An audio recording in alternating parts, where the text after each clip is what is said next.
नमस्कार साथियों, सौरभ क्लासेस अकबरपुर के इस ऑफिशियल प्लेटफॉर्म पर आप सभी का बहुत बहुत स्वागत एवं अभिनंदन है। तो इस समय हम सब साइंस की क्लासेस ले रहे हैं, जिसमें अब तक हमारी 4 क्लास हो चुकी हैं। आज साइंस की 5वीं क्लास के साथ हम उपस्थित हैं और इस क्लास में महत्वपूर्ण 15 प्रश्नों का अध्ययन करेंगे जो हमारी प्रतियोगी परीक्षाओं के लिए इंपॉर्टेंट है। तो चलते हैं, शुरुआत करेंगे और उन प्रश्नों को गहनता के साथ देखेंगे कि जो हमारी परीक्षाओं में आने वाले हैं। तो जो प्रश्न हमने रखा है वो बहुत ही इंपॉर्टेंट है। चलिएगा, हम सब शुरुआत करेंगे। आज का जो हमारा पहला प्रश्न है, उस प्रश्न पर हम सब चर्चा करेंगे। आप सबने पढ़ा होगा तो आप सब जानते भी होंगे, अगर नहीं पढ़ा होगा तो बहुत सारे ऐसे क्वेश्चन आज हम आप सबके सामने लेकर आए हैं जो कि कुछ हट करके है, कुछ अलग है। चलते हैं, शुरुआत करेंगे। कहा जरा, लार किसके पाचन में सहायक होता है? आप सबको बताना है कि जो हमारे मुख में लार पाया जाता है ये किसके पाचन में सहायक होता है? तो आप सब बताइएगा। लार जो है वो स्टार्च का पाचन करता है। किसका पाचन करता है? स्टार्च या मंड। किसका? स्टार्च या मंड का पाचन करता है। आइएगा, दूसरा जो हमारा प्रश्न है उस दूसरे प्रश्न पर हम चर्चा करेंगे। अगर आपसे पूछ लिया जाए कि पाचन क्रिया में प्रोटीन, यदि आपसे पूछा जाए कि पाचन क्रिया में प्रोटीन किस पदार्थ में बदल जाता है, मतलब जब वो प्रोटीन का पाचन होता है तो वो किस पदार्थ में बदल जाता है, तो आप सबको ये जानना चाहिए कि जो प्रोटीन है, जब प्रोटीन का पाचन हो जाता है वो बदल जाता है अमीनो अम्ल में। किस में बदल जाता है? अमीनो अम्ल में बदल जाता है साथियों। किस में बदलता है? अमीनो अम्ल में बदलता है। अगला हमारा प्रश्न है, तीसरा प्रश्न, हमारे शरीर में हीमोग्लोबिन का कार्य क्या है? आप बताइएगा कमेंट करके, हमारे शरीर में हीमोग्लोबिन का कार्य क्या है? तो आपको ये पता होना चाहिए कि हीमोग्लोबिन जो है वो ऑक्सीजन का वाहक है।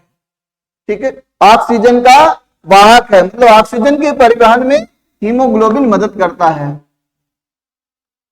ऑक्सीजन का परिवहन मतलब हीमोग्लोबिन का कार्य हमारे शरीर में ऑक्सीजन का परिवहन कर। ठीक, अगला प्रश्न हम सब देखेंगे। अगला हमारा जो चौथा प्रश्न है, चौथा प्रश्न कह रहा, कौन सा अंग जो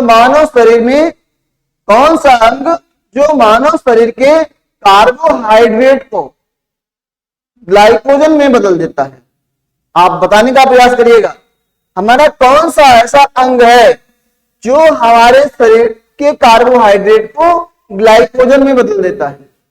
तो सबसे पहले तो आप ये जान लीजिए कि जैसे जो कार्बोहाइड्रेट होता है, ठीक, वो जब हम अधिक मात्रा में ले लेते हैं, जितने हमारे शरीर की आवश्यकता होती है उससे अधिक जब हम ले लेते हैं, तो हमारा जो लीवर होता है, ठीक, उसको जो है, किसको? कार्बोहाइड्रेट मतलब ग्लूकोज को किसमें बदल देता है? ग्लाइकोजन में बदल देता है। और कुछ यकृत कोशिकाओं में अथवा कुछ जो है हमारी मांसपेशियों में वो क्या होता है? स्टोर हो जाता है। और जब हमें कभी भी हमारे शरीर में ग्लूकोज की कमी होगी, कार्बोहाइड्रेट की कमी होगी, तो वो फिर से जो है ग्लूकोज में या कार्बोहाइड्रेट में कन्वर्ट हो जाएगा और फिर से हमारा शरीर उसे ग्रहण कर लेता है। तो वो कौन सा अंग है जो हमारे शरीर के कार्बोहाइड्रेट को किसमें? ग्लाइकोजन में बदल देता है? तो वो है यकृत। क्या है? यकृत है। यकृत क्या करता है? यकृत, या इसे हम लीवर कहते हैं, इसे हम लीवर कहते हैं। इसके अनेक कार्य हैं।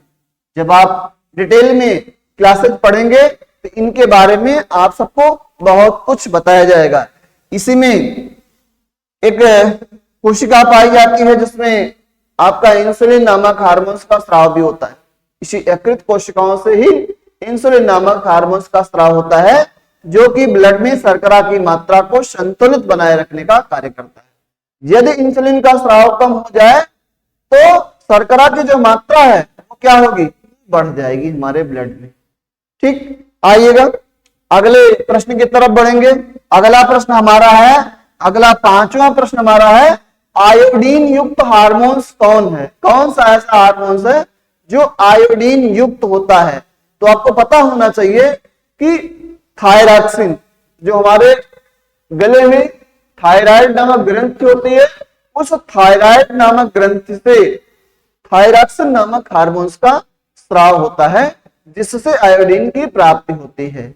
जब कभी भी हमें किसका थायराइड संबंधी रोग हो जाता है तो ज्यादातर थायराइड संबंधी रोग जो महिलाओं में होता है, ऐसी परिस्थिति में आयोडीन का स्राव कम हो जाता है और आयोडीन की मात्रा को बनाए रखने के लिए हमें थायरॉक्सिन नामक हार्मोन्स की टेबलेट लेनी पड़ती है, गोली खानी पड़ती है, तो वो व्यक्ति रेगुलर खाता है। तो क्या होगा, थायरॉक्सिन कौन सा ऐसा हार्मोन्स है जो आयोडीन युक्त होता है? ठीक है ना, तो वो क्या है,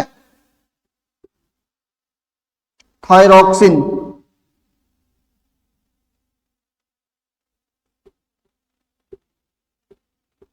थायरॉक्सिन, ओके, क्या है, तो थायरॉक्सिन है। आइएगा नेक्स्ट अगले प्रश्न की तरफ पढ़ेंगे। अगला जो हमारा प्रश्न है, छठा प्रश्न, छठा प्रश्न कह रहा है कि मानव त्वचा को रंग देने वाला वर्णक कौन है? मानव की त्वचा को रंग देने वाला वर्णक कौन है? आपको बताने का प्रयास करना चाहिए, ऐसे प्रश्न हमारे लिए बहुत महत्वपूर्ण होते हैं।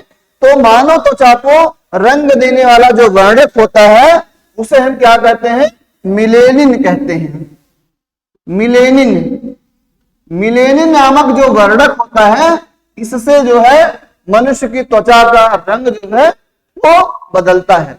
जैसे यदि इसकी मात्रा जैसे से कम होती जाती है तो व्यक्ति गोरा होता जाता है, इसकी मात्रा जैसे जैसे ज्यादा होती जाती है तो वो व्यक्ति जो है वो सांवला काला होता चला जाता है। और अगर मध्यम में है तो ना तो बहुत सांवला होगा और नहीं ना तो जो है बहुत काला होगा, जिसे हम कहते हैं कि पक्के पानी में। देहात में एक कहावत है कि पक्का पानी। पक्का पानी का मतलब क्या होता है कि ना तो वो व्यक्ति बहुत गोरा है ना बहुत सांवला है, तो मीडियम कैटेगरी में है। तो मेलेनिन जो है एक प्रकार का वर्णक है। इसका कार्य क्या होता है, इसका कार्य होता है कि मनुष्य की त्वचा को रंग प्रदान करना। जैसे अंग्रेज हैं तो उनमें इसकी मात्रा कम पाई जाती है, ठीक। और जो हमारा भूमध्य रेखीय क्षेत्र में इसकी मात्रा ऐसे लोगों में ज्यादा पाई जाती है। परिणाम स्वरूप यहाँ के लोग जो होते हैं काले होते हैं। जैसे अफ्रीका के लोग हैं, आपको कीनिया के लोग होंगे, ठीक है, ऐसी जगहों के लोग जो है वेस्ट इंडीज के, तो यहाँ जो है काले लोग पाए जाते हैं। ऐसा क्यों है, उसका रीजन है कि यहाँ सबसे अधिक गर्मी पड़ती है। जहां सबसे अधिक गर्मी पड़ती है वहां के लोग काले होते हैं, मजबूत होते हैं, कदकाठी से लंबे होते हैं और हृष्ट पुष्ट होते हैं। तो इनमें क्षमता ज्यादा पाई जाती है। तो ऐसी दशा में अगर देखा जाए तो उनमें मेलेनिन की मात्रा जो है वो ज्यादा पाई जाती है, इसलिए वो काले होते हैं, ठीक है। जैसे जैसे भूमध्य रेखीय क्षेत्र से जो है इसमें भारतीय क्षेत्र में, आप भारतीय उपमहाद्वीप में आएंगे तो देखेंगे कि लोग मध्यम श्रेणी के पाए जाते हैं। मध्यम श्रेणी का पाए जाने का मतलब मेलेनिन की मात्रा जो है वो न बहुत अधिक है न बहुत कम है। इसी प्रकार से आप जो है चाहे आप उत्तरी साइड से जाइए, चाहे आप पूर्वी पश्चिमी साइड में जाएंगे या दक्षिणी साइड में जाएंगे, तो आप खुद देखेंगे वहां के लोग गोरे हैं। जैसे आप इंग्लैंड की साइड जाएंगे देखेंगे, दक्षिण अफ्रीका की साइड जाएंगे, क्यों, क्योंकि वो भूमध्य रेखा से काफी दूरी पर है। तो वहां के जो लोग हैं वहां सूर्य की किरणें जो है मध्यम मात्रा में पहुंचती है। परिणाम स्वरूप वो देश ठंडा होता है, वहां गर्मी कम पड़ती है। इस कारण से वहां के लोग गोरे होते हैं और गोरे होने के कारण क्या, उनमें मेलेनिन नामक वर्णक जो है कम मात्रा में पाया जाता है। आइएगा नेक्स्ट छठवें क्वेश्चन के बाद हम सब चलेंगे 7वें प्रश्न की तरफ बढ़ेंगे। जो हमारा 7वां प्रश्न है, देखिएगा, जो हमारा 7वां प्रश्न है कि मनुष्य के मस्तिष्क का सबसे बड़ा भाग क्या है? आपको बताना है कमेंट करके। मनुष्य के मस्तिष्क का सातवां सबसे बड़ा भाग क्या होता है? तो मनुष्य के मस्तिष्क का सबसे बड़ा भाग जो होता है वो प्रमस्तिष्क होता है। क्या होता है? प्रमस्तिष्क। प्रमस्तिष्क क्या होता है? ये मनुष्य का सबसे बड़ा भाग है। मनुष्य के जो मस्तिष्क है उस मस्तिष्क का सबसे बड़ा भाग है। आइएगा 8वें प्रश्न की तरफ हम बहुत बढ़ेंगे। 8वें प्रश्न की तरफ बढ़ेंगे। 8वां प्रश्न क्या है? 8वां प्रश्न है कि मनुष्य के हृदय की धड़कन को कौन सा खनिज नियंत्रित करता है? हृदय की धड़कन को नियंत्रित करने वाला खनिज कौन सा है? तो साथियों पोटेशियम एक ऐसा खनिज है जो कि हृदय की जो गति है उसको नियंत्रित करता है, बैलेंस को बनाए रखता है, न कम कर देता न ज्यादा होने देता है। तो क्या है वो पोटेशियम है, वो है पोटेशियम।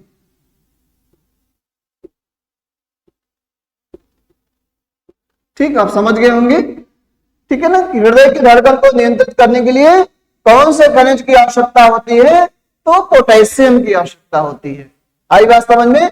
जब हमारे शरीर को इसकी मात्रा कम मिलती है तो हमारे शरीर में जो है हार्ट संबंधी समस्या या हार्ट बीट की समस्या उत्पन्न हो सकती है। आइए नवा क्वेश्चन हमारा क्या है? किस विटामिन का संबंध रक्त का थक्का बनाने से? आपको बताने का प्रयास करना है कि किस विटामिन का संबंध रक्त का थक्का बनाने से है। तो आपको ये समझना चाहिए कि जो विटामिन के है, विटामिन के का मुख्य कार्य वही है। विटामिन के का मुख्य कार्य क्या है? विटामिन के का मुख्य कार्य क्या है? इसका मुख्य कार्य है रक्त का थक्का बनाना, रक्त का थक्का बनाना। आइएगा नेक्स्ट, इसके साथ साथ और हार्मोन्स भी हैं, जैसे आपका थ्राम्बिन हार्मोन्स है। तो थ्राम्बिन हार्मोन्स क्या करता है? रक्त का थक्का बनाने में मदद करता है, लेकिन मेन कार्य जो है वो विटामिन के का है। आइएगा 10वें प्रश्न की तरफ बढ़ेंगे। हमारा आज का जो 10वां प्रश्न है वो 10वां प्रश्न है एलिसा। एलिसा टेस्ट का संबंध किससे है? बताइएगा।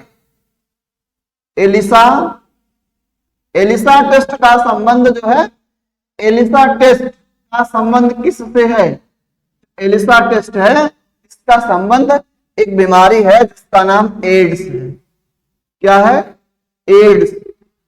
एलिसा टेस्ट का संबंध किस बीमारी से है? तो एड्स से है। ठीक है, चलिएगा 11वां प्रश्न आ जाइएगा। 11वें प्रश्न की तरफ हम सब आगे बढ़ेंगे, देखेंगे।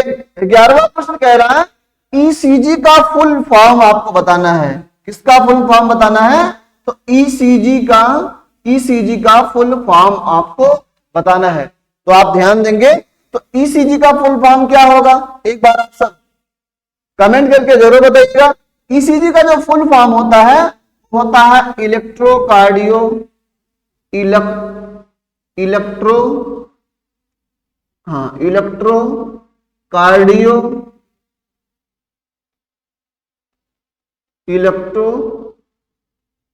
कार्डियो, ठीक है ना, इलेक्ट्रोकार्डियोग्राम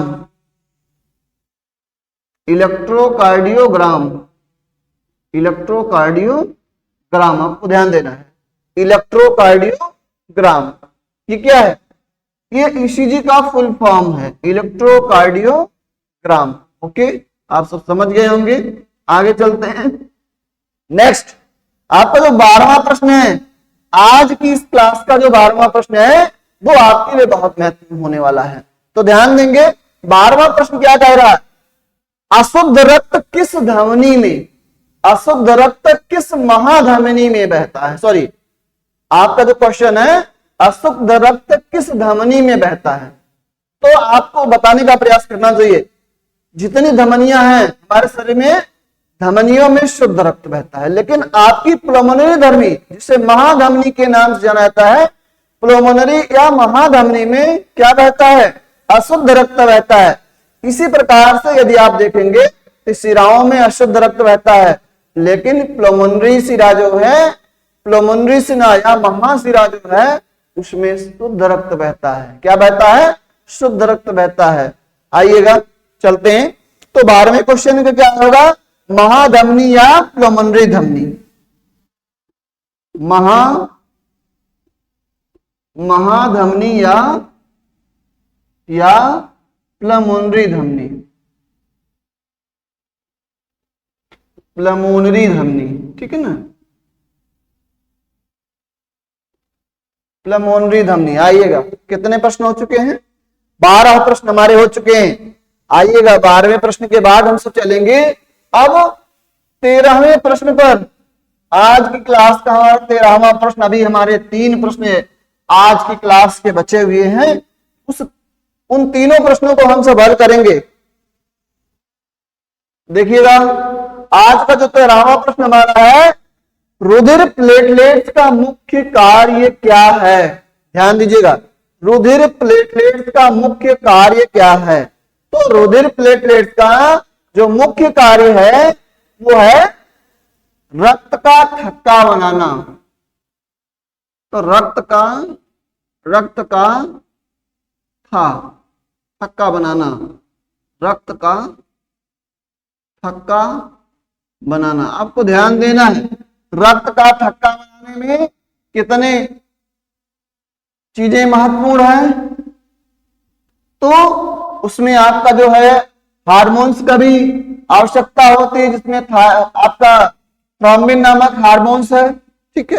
उसके बाद जो है आपका प्लेटलेट्स है, विटामिन के है, सब मिल करके रक्त का थक्का बनाने में मदद करते हैं, सहायता करते हैं। लेकिन प्लेटलेट्स का जो मुख्य कार्य है वो है रक्त का थक्का बनाए रखने में मदद करना, ठीक है।